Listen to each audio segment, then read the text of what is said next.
My name is Pieter Vlasgaard. I'm solution engineer at AMT. And at AMT, we help utilities, designers, and technology vendors with optimizing their designs and their processes in the water industry.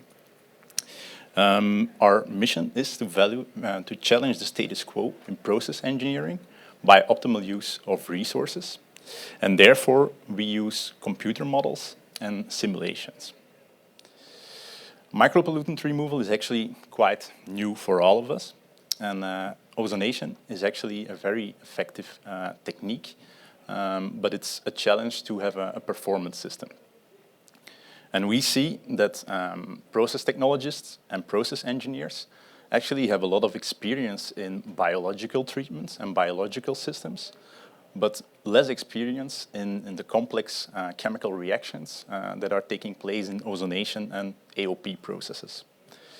And technology vendors have more ozone experience in drinking water and in disinfection. So yeah, we see actually there's a gap in expertise.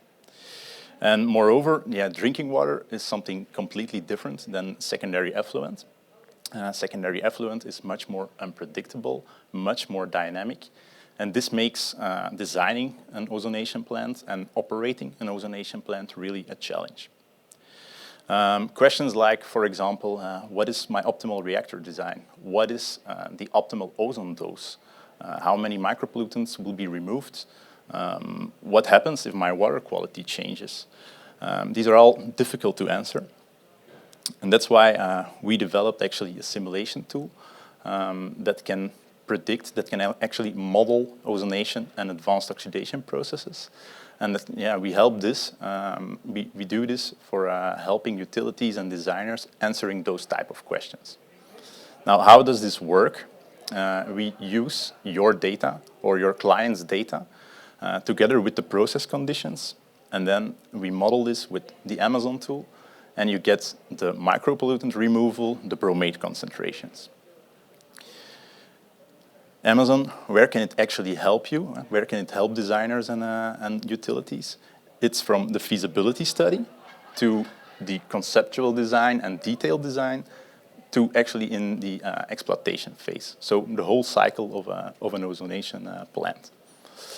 So let's start with the feasibility study. Real pilots costs a lot of time, and measuring micropollutants and bromates are also very expensive.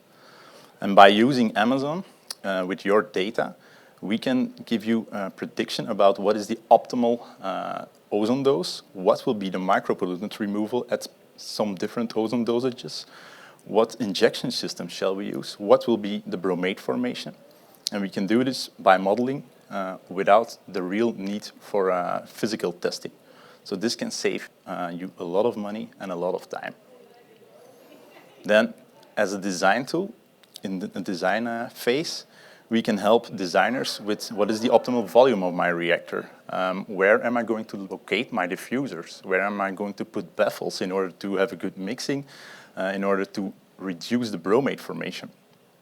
So here we help designers in having a performance system and minimizing operational costs later on, minimizing investment costs. And if we go to the exploitation phase, the digital twin, I'm going to speed a little bit up. In the digital twin, then with basic information, basic online sensors, together with the AMOZONE model, we can in real time predict the micropollutant removal and the bromate formation to operate your process even better and have lower operational costs.